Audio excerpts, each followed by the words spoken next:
Dear students, welcome to 101.5 FM Akashvani Kannur. ഈ സമയവഴിയിലൂടെ radio teacher ആശയം ആവിഷ്കാരം PV Prashant Kumar.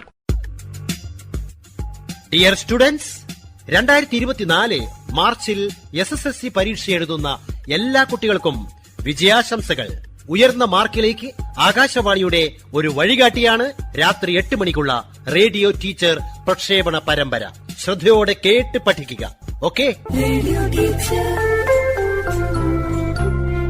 Let us start. Radio teacher, radio teacher.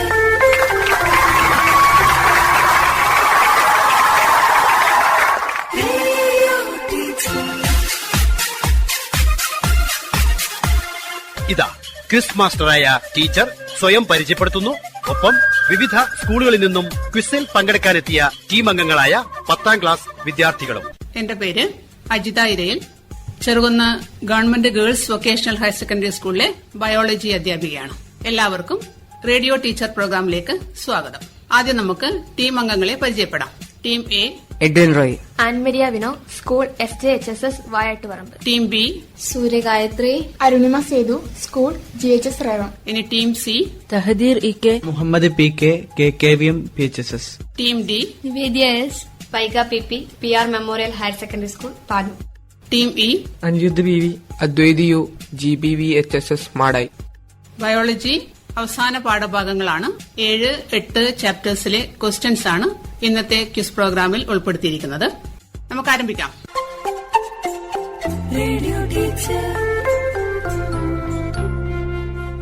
അടുത്ത round 4ാമത്തെ റൗണ്ടാണ്. ഈ റൗണ്ടിൽ ഓരോ ചോദ്യത്തിനും 10 മാർക്കാണ്. പാസ് ചെയ്ത ടീമിന് കിട്ടുന്നത് 5 മാർക്ക്. നമ്മുടെ ബയോളജി ക്വസ്റ്റ്യൻ പേപ്പറിൽ 3 മാർക്കിന്റെ 4 മാർക്കിന്റെ ഒക്കെ ചോദ്യങ്ങൾ ഉണ്ടാവാറുണ്ടല്ലോ. ഏകദേശം അതേപോലെയുള്ള ചോദ്യങ്ങളാണ് ഈ റൗണ്ടിൽ ചോദിക്കുന്നത്. കുറച്ചുകൂടെ എക്സ്പ്ലെയിൻ ചെയ്ത് പറയേണ്ട ചോദ്യങ്ങൾ. ഓക്കെ അല്ലേ? ആദ്യത്തെ ചോദ്യം ടീം എയോട്. പരിണാമ സിദ്ധാന്തങ്ങളെ സാധൂകരിക്കുന്ന തെളിവുകൾ എന്തൊക്കെ? Give the evidences that support the theory of evolution. എവല്യൂഷനെ സപ്പോർട്ട് ചെയ്യുന്ന മെയിൻലി 4 പോയിന്റ്സ് ആണുള്ളത്.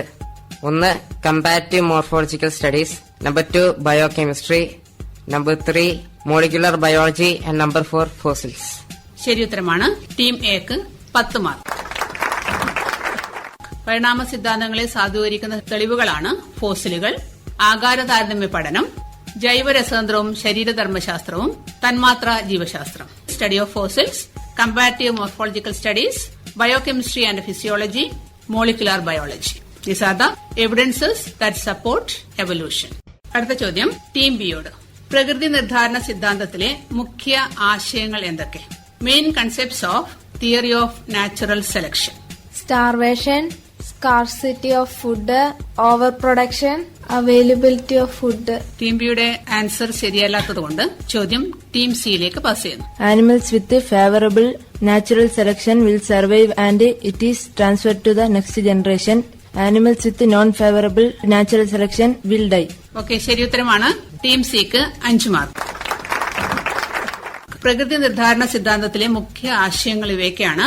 അമിതോൽപാദനം, ഓവർ പ്രൊഡക്ഷൻ. ജീവികള് സന്താനങ്ങളെ കൂടുതലായി ഉൽപ്പാദിപ്പിക്കുന്നു. അതിനാണ് നമ്മൾ എന്ത് വിളിക്കുക? ഓവർ പ്രൊഡക്ഷൻ അല്ലെങ്കിൽ അമിതോൽപാദനം.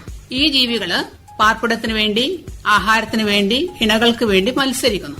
ആ മത്സരത്തെ നമ്മൾ എന്ത് വിളിക്കുന്നു? സ്ട്രഗിൾ ഫോർ എക്സിസ്റ്റൻസ്, നിലനിൽപ്പിനായുള്ള സമരം. ഇങ്ങനെ നിലനിൽപ്പിനായുള്ള സമരം നടത്തിയതിനു ശേഷം അനുകൂല വ്യതിയാനങ്ങൾ ഉള്ള ജീവികൾ അവിടെ നിലനിൽക്കുന്നു. അനുകൂല വ്യതിയാനങ്ങളല്ലാത്തവ, favourable changes remain there. Non favourable changes ആണെങ്കിൽ, അൺഫേവറബിൾ ചേഞ്ചസ് ആണെങ്കിൽ അവിടെ എന്ത് ചെയ്യുന്നു? നശിച്ചു പോകുന്നു. Those with favourable variation survive, those with non favourable variation or unfavourable variation destroyed. അനുകൂല വ്യതിയാനങ്ങൾ അടുത്ത തലമുറയിലേക്ക് കൈമാറ്റം ചെയ്യപ്പെടും.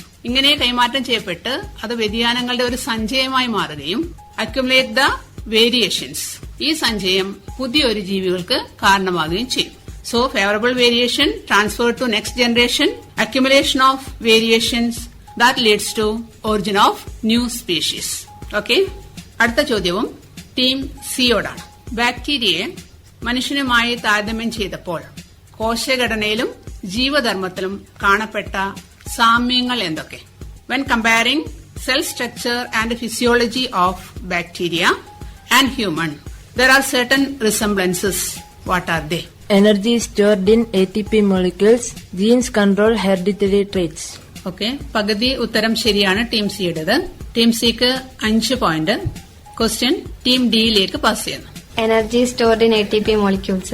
Genes control the hereditary traits. Body is made up of carbohydrate, protein, fat. അപ്പോൾ ടീം ഡിയുടെ ആൻസറും വ്യക്തമല്ല. ഇനി മറ്റേതെങ്കിലും ടീമിനെ അറിയാമെങ്കിൽ പറയാം. Energy stored in ATP molecules. Genes control hereditary traits. Form of carbohydrate, fat, protein. Enzymes control chemical reactions. Very good. ശരി ഉത്തരമാണ്. ടീം എയെ അഭിനന്ദിക്കുന്നു. ഇപ്പോൾ ജീവധർമ്മത്തിലും കോശഘടനയിലും കാണപ്പെടുന്ന സാമ്യങ്ങൾ ബാക്ടീരിയയിലും മനുഷ്യനെയും തമ്മിൽ താരതമ്യം ചെയ്തപ്പോൾ, when comparing the cell structures and physiology of bacteria and human, there are certain similarities. Enzymes controls chemical reactions. Energy is stored in ATP molecules. Gene determine hereditary traits.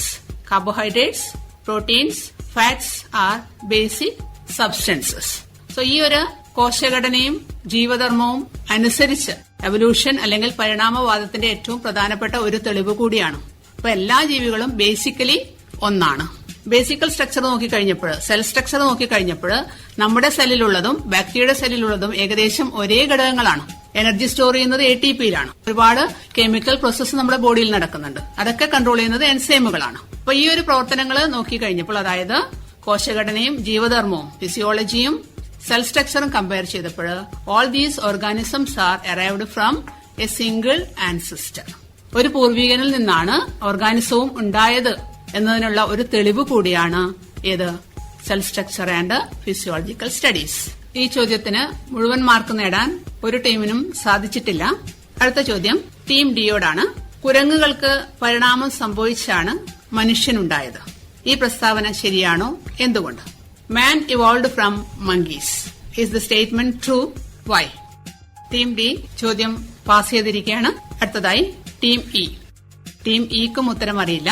ഇനി ഏതെങ്കിലും ടീം അംഗങ്ങൾക്ക് ഉത്തരം അറിയാമെങ്കിൽ പറയാം.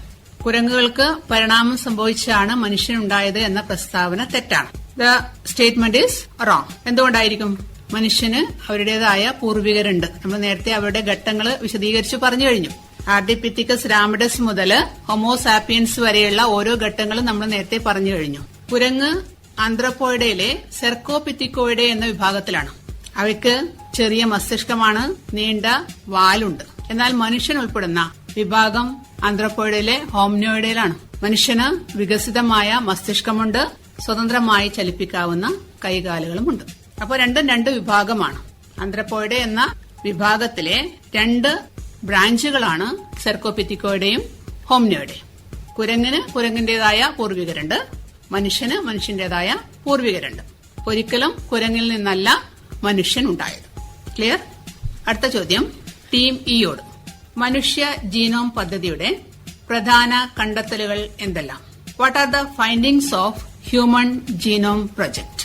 3 ലക്ഷത്തോളം നൈട്രജൻ ബേസ് ജോഡികൾ, 1 ലക്ഷത്തിലധികം ജീനുകൾ, 24,000 to 25,000 ആക്റ്റീവ് ജീനുകളും ബാക്കിയുള്ള ജങ്ക് ജീനുകളും. ഉത്തരം ശരിയാണ്. ടീം ഇക്ക് 10 മാർക്ക്. മനുഷ്യ ജീനോമിൽ ഏകദേശം 24,000 സജീവ ജീനുകളുണ്ട്. Human genome has about 24,000 functional genes. മനുഷ്യ DNA ഭൂരിഭാഗവും ജങ്ക് ജീനുകളാണ്. Major share of human DNA includes junk genes. ഓരോ മനുഷ്യരും തമ്മിൽ 0.2% മാത്രമാണ് DNAയിലെ വ്യത്യാസം. There is only 0.2% difference in DNA among humans. അതുപോലെ മനുഷ്യ ജീനോമിലെ 200ഓളം ജീനുകൾ ബാക്ടീരിയയോട് സമാനമാണ്. About 200 genes in human genome are identical to those of bacteria. അടുത്ത ചോദ്യവും ടീം ഇയോട് തന്നെയാണ്. ജനിതക എഞ്ചിനീയറിംഗിന്റെ സാധ്യതകൾ എന്തൊക്കെയാണ്? What are the scope of genetic engineering?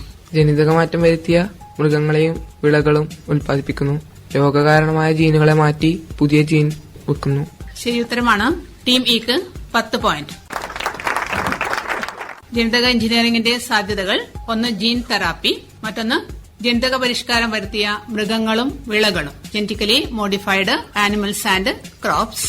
Forensic test, രോഗങ്ങൾക്ക് കാരണമായ ജീനുകളെ മാറ്റി പകരം പ്രവർത്തനക്ഷമമായ ജീനുകളെ ഇൻസേർട്ട് ചെയ്യുന്ന പ്രവർത്തനത്തെയാണ്, അല്ലെങ്കിൽ ആ ഒരു ചികിത്സാ രീതിയാണ് നമ്മൾ എന്ത് വിളിക്കുന്നത്, ജീൻ തെറാപ്പി. അതുപോലെ ജനിതക പരിഷ്കാരം വരുത്തിയ വിളകൾ കൃഷി ചെയ്യുന്നുണ്ട്. ഇപ്പോൾ ബീട്ടി വഴുതന, സോയാബീൻ, പരുത്തി, ചോളം, മെയ്സ് ഇവയൊക്കെ ഇപ്പോഴ് കൃഷി ചെയ്തു വരുന്നുണ്ട്.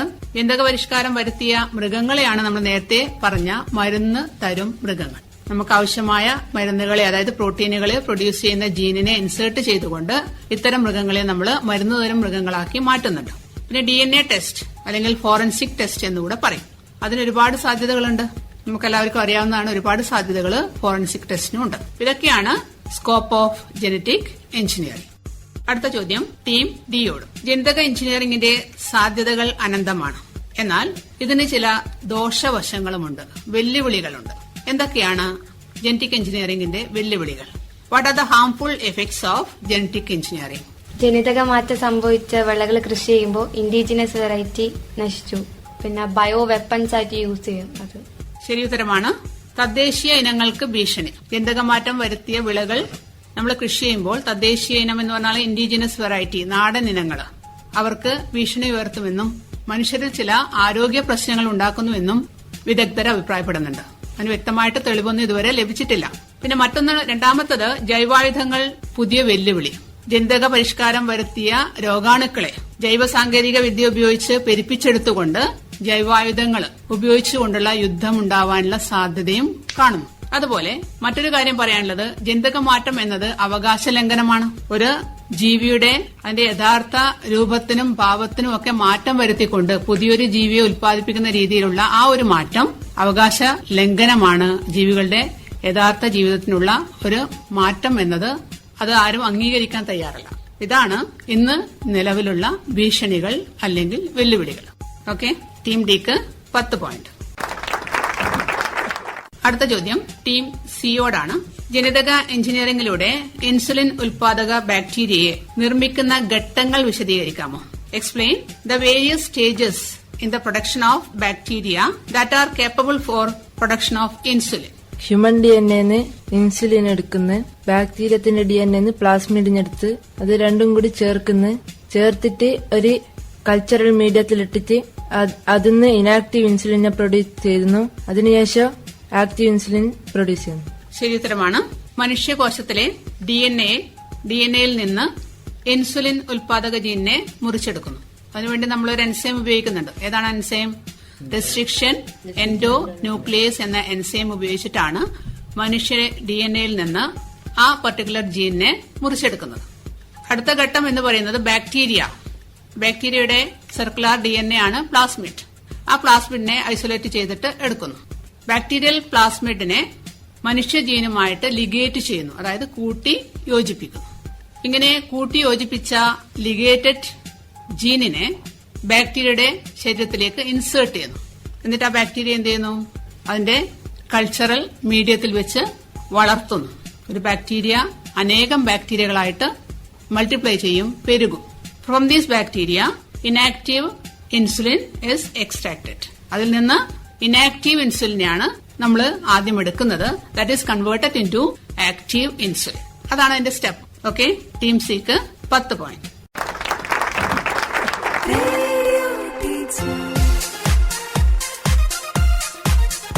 അടുത്ത ചോദ്യം ടീം ബിയോടാണ്.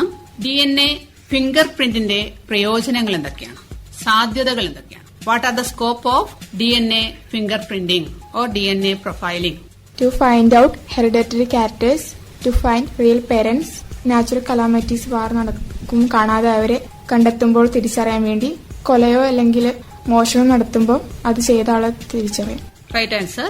ടീം ബിക്ക് 10 പോയിന്റ്.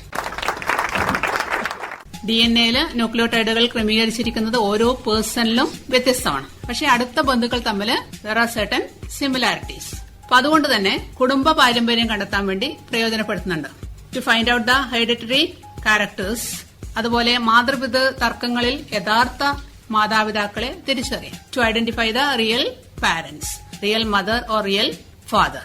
മറ്റൊന്ന് പ്രകൃതിക്ഷോഭം, യുദ്ധം മുതലായവ നടക്കുന്ന സ്ഥലങ്ങളിൽ നിന്ന് കുട്ടികളെയോ ആരെങ്കിലും കാണാതായിട്ടുണ്ടെങ്കിൽ lost child or lost person can be identified with the help of this DNA finger printing. മറ്റൊരു പ്രയോജനം എന്ന് പറയുന്നത് കുറ്റവാളികളെ കണ്ടെത്താൻ വേണ്ടിയാണ്. കൊലപാതകം, മോഷണം ഇതുപോലെയുള്ള കുറ്റകൃത്യങ്ങൾ നടന്ന സ്ഥലത്ത് നിന്ന് ലഭിക്കുന്ന തെളിവുകൾ നിങ്ങൾ കണ്ടിട്ടുണ്ടാവും. ഫോറൻസിക് വിദഗ്ധർ വന്നിട്ട് ബ്രഷ് കൊണ്ട് തെളിവുകൾ ശേഖരിക്കുന്നത് കണ്ടിട്ടുണ്ടാവുമല്ലോ. ആ തെളിവുകൾ അവരെന്താ എടുക്കുന്നത്? ശരിക്കും ത്വക്കിന്റെ ഭാഗങ്ങളുണ്ടോ, അല്ലെങ്കിൽ മുടിയുണ്ടോ, നഖത്തിന്റെ ഭാഗങ്ങളുണ്ടോ, ശരീരദ്രവങ്ങൾ, ബ്ലഡോ അല്ലെങ്കിൽ മറ്റേതെങ്കിലും ബോഡി ഫ്ലൂയിഡ്സ്, ഇതൊക്കെ എടുത്തിട്ട് എന്ത് ചെയ്യുന്നു? DNA ടെസ്റ്റ് നടത്തുന്നു. സംശയാസ്പദമായ ഒരുപാട് കുറ്റവാളികളുടെ ലിസ്റ്റുകൾ അവരുടെ കയ്യിലുണ്ടാവും. അവരുടെ DNAയുമായിട്ട് ഇവിടെ കളക്ട് ചെയ്ത DNA കൂടെ മാച്ച് ചെയ്യുന്നു. അങ്ങനെ they can identify the culprit. ഇതൊക്കെയാണ് DNA ഫിംഗർ പ്രിന്റിന്റെ പ്രയോജനങ്ങൾ. അടുത്ത ചോദ്യം ടീം എയോടാണ്. ജീവപരിണാമം വിശദീകരിക്കുന്ന സിദ്ധാന്തങ്ങൾ എന്തൊക്കെ? What are the theories of evolution?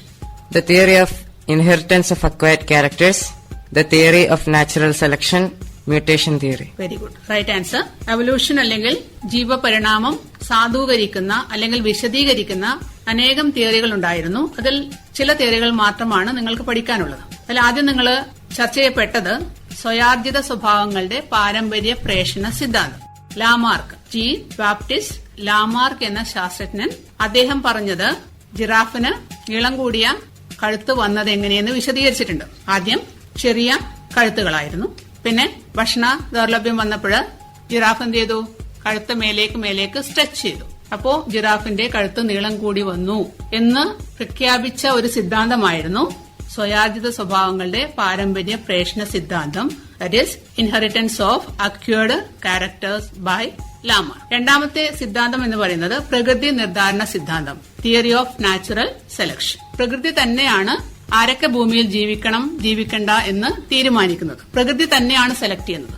Selected by nature itself. അനുകൂല വ്യതിയാനങ്ങളുള്ളത് നിലനിൽക്കുന്നു, പ്രതികൂല വ്യതിയാനങ്ങളുള്ളത് അവിടെ നശിച്ചു പോകുന്നു എന്ന് പറഞ്ഞ ഒരു സിദ്ധാന്തമാണ് പ്രകൃതി നിർദ്ധാരണ സിദ്ധാന്തം. അടുത്തത് ഉൽപരിവർത്തന സിദ്ധാന്തം. എന്താണ് ഉൽപരിവർത്തനം? What is mutation? Mutation is the sudden inheritable change that occur in gene. അല്ലെ, ആ ഒരു കാരണം കൊണ്ട് പെട്ടെന്ന് സംഭവിക്കുന്ന ഈ ആകസ്മികമായ മാറ്റങ്ങൾ, അത് ഏതിന് കാരണമാകുന്നുണ്ട്? എവല്യൂഷന് കാരണമാകുന്നുണ്ട്. അതാണ് ഉൽപരിവർത്തന സിദ്ധാന്തം or mutation theory by Hugo Davis. Team എക്ക് 10 പോയിന്റ്. Radio teacher. പഠനവിധേയമാക്കേണ്ട പ്രധാനപ്പെട്ട ഭാഗങ്ങളെക്കുറിച്ച് നമുക്ക് ചർച്ച ചെയ്യാം. ജനിതകശാസ്ത്രം എന്ന ശാസ്ത്രശാഖയിലെ വളർച്ചയുടെ നേട്ടങ്ങൾ പ്രയോജനപ്പെടുത്തുന്ന ഒരു പാഠഭാഗമാണ് നമ്മുടെ ബയോളജിയിലെ 7ാമത്തെ ചാപ്റ്റർ. അതില് ജീവികളുടെ ജനിതക ഘടന മാറ്റം വരുത്താനും ജീവികളുടെ ജനിതക രോഗങ്ങൾ, പ്രത്യേകിച്ച് മനുഷ്യന്റെ ജനിതക രോഗങ്ങൾ ചികിത്സിച്ച് ഭേദമാക്കാനും സാധിക്കുന്ന തരത്തിലുള്ള ഒരു വളർച്ചയാണ് ജനിതകശാസ്ത്രത്തിനുണ്ടായിരിക്കുന്നത്. ജീൻ തെറാപ്പി ജനിതക രോഗത്തിന് കാരണമാകുന്ന ജീനുകളെ കണ്ടെത്തി അവയെ DNA-യിൽ നിന്ന് മുറിച്ചു മാറ്റി അവിടെ പ്രവർത്തനക്ഷമമായ ജീനുകളെ ഉൾക്കൊള്ളിച്ചുകൊണ്ട് ജനിതക രോഗം ചികിത്സിക്കാൻ വേണ്ടി നമുക്കിപ്പോൾ സാധിക്കും. അതോടൊപ്പം തന്നെ ഏറ്റവും വലിയൊരു നേട്ടമാണ് ഹ്യൂമൻ ജീനോം പ്രൊജക്ട്. നമ്മുടെ ശരീരത്തിലുള്ള മുഴുവൻ ജീനുകളുടെയും സ്ഥാനം, അവയുടെ പ്രവർത്തനം എന്നിവ കണ്ടെത്താൻ സാധിച്ചു. അതുകൊണ്ട് തന്നെ ഓരോ പ്രവർത്തനവും, ഓരോ എൻസൈമുകൾ, ഓരോ പ്രോട്ടീനുകൾ നിർമ്മിക്കുന്ന അല്ലെങ്കിൽ അതിനെ നിയന്ത്രിക്കുന്ന ജീനുകൾ ഏതാണ് എന്ന് മനസ്സിലാക്കാൻ ശാസ്ത്രജ്ഞന്മാർക്ക് സാധിച്ചു. അപ്പൊ ആ ഒരു നിഗമനത്തിൽ നമ്മൾ മനസ്സിലാക്കിയത് ഭൂരിഭാഗം ജീനുകളും ജങ്ക് ജീനുകളാണ്, അല്ലെങ്കിൽ മടിയന്മാരായ നോൺ ഫങ്ഷണൽ, നോൺ ആക്റ്റീവ് ജീനുകളാണ്. നമ്മുടെ ജീനുകളും ബാക്ടീരിയയുടെ ജീനുകളും തമ്മിൽ ചെറിയ വ്യത്യാസങ്ങൾ മാത്രമേ ഉള്ളൂ. ഓരോ മനുഷ്യരുടെ ജീനുകളും തമ്മിൽ 0.2% വ്യത്യാസങ്ങൾ മാത്രമേ ഉള്ളൂ. ഇത്തരത്തിലുള്ള ഒരുപാട് കാര്യങ്ങൾ ആ ഒരു പ്രൊജക്ട് വഴി നമുക്ക് മനസ്സിലാക്കാൻ സാധിച്ചു. 1990 മുതൽ 2003 വരെയായിരുന്നു ആ പ്രൊജക്ട് നടത്തിയിരുന്നത്. അപ്പൊ അത് നമ്മുടെ ശാസ്ത്രത്തിന്റെ ഒരു വലിയ നേട്ടം തന്നെയാണ്. ജനിതക എഞ്ചിനീയറിംഗ് എന്ന് പറയുന്ന സാങ്കേതിക വിദ്യ ഉപയോഗിച്ചുകൊണ്ട് പല മാറ്റങ്ങളും നമുക്ക് വരുത്താൻ സാധിച്ചിട്ടുണ്ട്. അതിൽ പ്രധാനപ്പെട്ട ഒന്നാണ് മരുന്ന് തരും മൃഗങ്ങൾ. ബാക്ടീരിയ ഉപയോഗിച്ച് ആദ്യ കാലഘട്ടത്തിൽ നമ്മൾ ഇൻസുലിൻ പോലെയുള്ള പ്രോട്ടീനുകൾ നിർമ്മിച്ചുവെങ്കിലും ബാക്ടീരിയയെ കൾച്ചർ ചെയ്യാൻ വളരെ ബുദ്ധിമുട്ടുള്ളതുകൊണ്ട് പിന്നീട് നമ്മൾ ഉപയോഗിച്ചത് ചില മൃഗങ്ങളെയാണ്. നമ്മുടെ ശരീരത്തിൽ അത്തരം പ്രോട്ടീനുകൾക്ക് കാരണമാകുന്ന, അല്ലെ അവയുടെ നിർമ്മാണത്തിന് കാരണമാകുന്ന ജീനുകളെ കണ്ടെത്തി ആ ജീനുകളെ ഇത്തരത്തിലുള്ള മൃഗങ്ങളുടെ ശരീരത്തിലേക്ക് ഇൻസേർട്ട് ചെയ്തുകൊണ്ടാണ് ഫാം ആനിമൽസിനെ ഉൽപ്പാദിപ്പിച്ചത്. അത് വലിയൊരു നേട്ടമാണ്. ഇന്ന് നമുക്ക് സ്വന്തമായി ഉൽപ്പാദിപ്പിക്കാൻ പറ്റാത്ത ഒരുപാട് പ്രോട്ടീനുകൾ, അത് വേദനാ സംഹാരികളാകട്ടെ, രോഗത്തിന് ഉപയോഗിക്കുന്ന അല്ല ചികിത്സിക്കുന്ന മരുന്നുകളാകട്ടെ, ഇതൊക്കെ നിർമ്മിക്കാൻ വേണ്ടി നമുക്ക് ഇപ്പോൾ സാധിച്ചിട്ടുണ്ട്. അതും ജനിതക എഞ്ചിനീയറിംഗിന്റെ ഒരു മികച്ച നേട്ടമാണ്. അതോടൊപ്പം ചില ന്യൂനതകൾ കൂടി അല്ലെ വെല്ലുവിളികൾ കൂടിയുണ്ട്. ഏത് ശാസ്ത്രമായാലും മനുഷ്യ നന്മയ്ക്ക് ഉപയോഗിച്ചു കഴിഞ്ഞാൽ അത് വളരെയധികം പ്രയോജനപ്രദമാണ്. എന്നാൽ അത് മിസ്യൂസ് ചെയ്യപ്പെടാം. അതിലൊന്നാണ് ബയോ വെപ്പൺസ്, ജൈവ ആയുധങ്ങൾ ഉണ്ടാക്കാനുള്ള സാധ്യതയുണ്ട്. രോഗാണുക്കളെ ഈ ജൈവ സാങ്കേതിക വിദ്യ കൊണ്ട് അല്ലെങ്കിൽ ജനിതക എഞ്ചിനീയറിംഗ് കൊണ്ട് പുതിയ പുതിയ രോഗാണുക്കളെ നമുക്ക് സൃഷ്ടിക്കാം. ആ സൃഷ്ടിച്ച രോഗാണുക്കളെ നമുക്ക് പെരുപ്പിക്കാം അല്ലെങ്കിൽ മൾട്ടിപ്ലൈ ചെയ്യിക്കാം. അത് ഉപയോഗിച്ചുകൊണ്ട് യുദ്ധങ്ങൾ നടത്താം. അപ്പോൾ മാനവരാശിയുടെ അല്ലെങ്കിൽ ഭൂമിയിലുള്ള എല്ലാ ജീവജാലങ്ങളുടെയും നാശത്തിനത് കാരണമായേക്കാം. അപ്പോൾ ആ തരത്തിലുള്ള ചില വെല്ലുവിളികളും ഈ ഒരു മേഖലയ്ക്കുണ്ട്. ഇനി 8ാമത്തെ ചാപ്റ്ററിലേക്ക് കടക്കുകയാണെങ്കിൽ നമ്മൾ അവിടെ പഠിക്കാനുള്ള ഭാഗങ്ങൾ എന്ന് പറയുന്നത് ഭൂമിയിൽ എങ്ങനെ ആദ്യത്തെ ജീവകണിക ഉണ്ടായി, ആദ്യ ജീവകോശം അതുണ്ടായതിനുള്ള ഒരുപാട് പരികല്പനകളും ഹൈപ്പോത്തസിസ് സിദ്ധാന്തങ്ങളും ഒക്കെ ഉണ്ടായിരുന്നു. അതിലേറ്റവും അനുയോജ്യമായ അല്ലെങ്കിൽ ശാസ്ത്രജ്ഞന്മാരെ അംഗീകരിക്കപ്പെട്ടിട്ടുള്ള ഒരു പരികല്പനയാണ് പാൻസ്പെർമിയ ഹൈപ്പോത്തസിസ്. അതുകൂടാതെ രാസപരിണാമ സിദ്ധാന്തം അല്ലെങ്കിൽ chemical evolution theory. Chemical evolution theory പ്രകാരം അന്തരീക്ഷ വായുവില് ആദിമഭൂമിയിലുള്ള പ്രിമിറ്റീവ് അർത്ഥത്തിലുള്ള ചില വാതകങ്ങൾ, hydrogen, nitrogen, ammonia, methane, carbon dioxide, നീരാവി മുതലായ വാതകങ്ങൾ ഒരു പ്രത്യേക രീതിയിൽ സംയോജിച്ചതിന്റെ ഫലമായിട്ട് ചില സംയുക്തങ്ങളായിട്ട് മാറി. ആ പ്രവർത്തനത്തിന് ഉപയോഗിച്ചിരുന്ന ഊർജം പ്രകൃതിയിൽ നിന്ന് തന്നെയാണ് കിട്ടിയിരിക്കുന്നത്. അതില് നമ്മുടെ അൾട്രാവയലറ്റ് വികിരണങ്ങളുണ്ട്, ഇടിമിന്നലുണ്ട്, ലൈറ്റ്നിങ് ആൻഡ് തണ്ടർ, അതുപോലെ അഗ്നിപർവ്വത സ്ഫോടനങ്ങൾ. ഈ 3 എനർജി സോഴ്സുകളാണ് ഈ രാസപ്രവർത്തനം നടക്കാൻ കാരണമായത്. അങ്ങനെ ഉണ്ടായ സംയുക്തങ്ങൾ ആ സമയത്താണ് മഴ പെയ്തതെന്ന് നമ്മൾ പഠിച്ചിട്ടുണ്ട്. മഴ പെയ്തപ്പോൾ ഭൂമിയിൽ ജലാശയങ്ങളുണ്ടായി. ഈ സംയുക്തങ്ങൾ മഴവെള്ളത്തിലൂടെ ജലാശയങ്ങളിലെത്തി. അവിടെ വെച്ച് സംയോജിച്ചതിന്റെ ഫലമായിട്ട് ചില ചെറിയ ചെറിയ സിമ്പിൾ കോമ്പൗണ്ട്സ് ഉണ്ടായി. ആ കോമ്പൗണ്ട്സ് സംയോജിച്ച് കോംപ്ലക്സ്, അതായത് സങ്കീർണ തന്മാത്രകൾ ഉണ്ടായി. ഈ സങ്കീർണ തന്മാത്രകൾ കൂടിച്ചേർന്നപ്പോഴാണ് ആദ്യത്തെ ജൈവ കണിക ഉണ്ടായത്. അതിനൊരു പ്രോട്ടീൻ കോട്ടും അതിനുള്ളിൽ ഒരു ജനറ്റിക് മെറ്റീരിയൽ മാത്രമേ ആദ്യത്തെ ജീവകണികൾക്ക് ഉണ്ടായിരുന്നുള്ളൂ. ആ ജീവകണികയുടെ ഒരു പ്രത്യേകത, അവ പെരുകാനുള്ള സാധ്യതയുണ്ട്. വളരെ പെട്ടെന്ന് വളർന്ന് പെരുകാനുള്ള ഒരു സാധ്യതയുള്ള ജീവകണികയായിരുന്നു ആദ്യമായിട്ടുണ്ടായിരുന്നത്.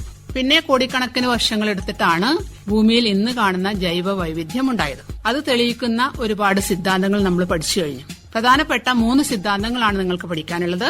അതിലൊന്ന് ലാമാർക്കിന്റെ സ്വയാർജിത സ്വഭാവങ്ങളുടെ പാരമ്പര്യ പ്രേഷണ സിദ്ധാന്തം. രണ്ടാമത്തത് ചാൾസ് ഡാർവിന്റെ പ്രകൃതി നിർദ്ധാരണ സിദ്ധാന്തം. 3 ഹ്യൂഗോ ഡ്യൂബ്രിസിന്റെ ഉൽപരിവർത്തന സിദ്ധാന്തം. ഇതിലേറ്റവും അംഗീകരിക്കപ്പെട്ട സിദ്ധാന്തമാണ് നാച്ചുറൽ സെലക്ഷൻ. ചാൾസ് ഡാർവിന്റെ നാച്ചുറൽ സെലക്ഷൻ ആണ് ഏറ്റവും കൂടുതൽ അംഗീകരിക്കപ്പെട്ട സിദ്ധാന്തം. അതിന് തെളിവായിട്ടാണ് ഉൽപരിവർത്തന സിദ്ധാന്തം. ജീനുകളില്, DNA-യില്, ക്രോമസോമില് നടക്കുന്ന പെട്ടെന്നുള്ള മാറ്റം അല്ലെങ്കിൽ മ്യൂട്ടേഷൻ. ആ മ്യൂട്ടേഷനാണ് ഇത്തരത്തിലുള്ള മാറ്റങ്ങൾ ഉണ്ടാവാൻ കാരണം. അപ്പൊ അങ്ങനെ മാറി പുതിയ പുതിയ ജീവികള് ഭൂമിയിൽ ആവിർഭവിച്ചു. അപ്പൊ ആദ്യമുണ്ടായ ജീവകണികയിൽ നിന്ന് പടിപടിയായി മാറ്റങ്ങൾ ഉണ്ടായാണ് ഇന്ന് കാണുന്ന ജീവികൾ ഭൂമിയിൽ ഉണ്ടായത്. അതിന് ഒരുപാട് തെളിവുകൾ, എവിഡൻസസ് ശാസ്ത്രലോകം നിരത്തിയിട്ടുണ്ട്. ഫോസിലുകളെ കുറിച്ചുള്ള പഠനം, ശരീരധർമ്മവും ജീവശാസ്ത്രവും, ഫിസിയോളജി, തന്മാത്രാ പഠനം, ആകാര താരതമ്യ പഠനം, ഇങ്ങനെയുള്ള ഒരുപാട് തെളിവുകൾ, എവിഡൻസസ് നിരത്തിക്കൊണ്ടാണ് ശാസ്ത്രലോകം അത് അംഗീകരിച്ചത്. കൂടാതെ മനുഷ്യന്റെ പൂർവികരെയും കണ്ടെത്തിയിട്ടുണ്ട്. ഈ പൂർവികരെയൊക്കെ കണ്ടെത്താൻ നമുക്ക് സാധിച്ചത് പ്രധാനമായും ഫോസിലുകൾ ലഭിച്ചതുകൊണ്ടാണ്. എന്താണ് ഫോസിൽ എന്ന് പറഞ്ഞാല്? ആദിമകാലത്ത് ഭൂമിയിലുണ്ടായിരുന്ന ജീവികളുടെ അവശിഷ്ടങ്ങളാണ് fossils, remnants of ancient species. ആ ഫോസിലുകൾ, ആദ്യകാലത്ത് ലഭിച്ച ഫോസിലുകൾ ലഘുവായ ഘടനയുള്ളവയായിരുന്നു. പിന്നീട് അങ്ങോട്ട് ഭൂമിയുടെ ഓരോ പാളിയിൽ നിന്ന് ലഭിക്കുന്ന ഫോസിലുകൾക്ക് അതിന്റെ ഘടന സങ്കീർണമായി കൊണ്ടുവന്നു. അതിനർത്ഥം ആദ്യകാലത്ത് ഭൂമിയിലുണ്ടായിരുന്ന ജീവികൾ ലഘുഘടനയുള്ളവയും പടിപടിയായി മാറ്റങ്ങൾ സംഭവിച്ചാണ് ഇന്ന് കാണുന്ന ജീവികൾ ഉണ്ടായത് എന്നതിനുള്ള ഒരു പ്രബലമായ ഒരു തെളിവാണ് ഫോസിൽ പഠനം അല്ലെങ്കിൽ പാലിയന്റോളജി. 4 റൌണ്ടുകളുമായുള്ള പ്രശ്നോത്തരി ഇവിടെ അവസാനിച്ചിരിക്കുകയാണ്. ഓരോ ടീമിനും ലഭിച്ച ടോട്ടൽ മാർക്ക് ഇപ്രകാരമാണ്. Team A 50 mark, team B 43 mark, team C 40 mark, team D 49 mark, team E 40 mark. ഇന്നത്തെ പ്രശ്നോത്തരിയിൽ 50 മാർക്കുകളോടെ ടീം എ ഒന്നാം സ്ഥാനത്തെത്തിയിരിക്കുകയാണ്. Saint Joseph HSS Vayattuparamba. Participants Annmaria Vino, Edwin Roy. രണ്ടാം സ്ഥാനം 49 പോയിന്റോടുകൂടി team D PR MHSS Panoor. Vaiga PP, Nivedya AS. വിജയികൾക്ക് അഭിനന്ദനങ്ങൾ. പങ്കെടുത്ത എല്ലാ കുട്ടികൾക്കും അഭിനന്ദനങ്ങൾ.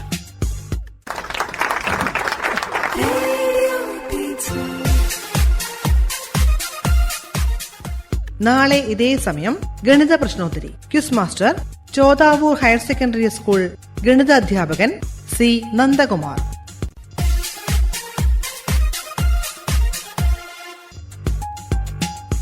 അവതരണം ആകാശവാണി കണ്ണൂർ. ആശയം ആവിഷ്കാരം PV പ്രശാന്ത് കുമാർ. നിർവഹണ സഹായം AK Ratheesh, Kavithanath, Sreekala Biju, Jyothi Rajeev, Sanjana Ramakrishnan. Radio teacher.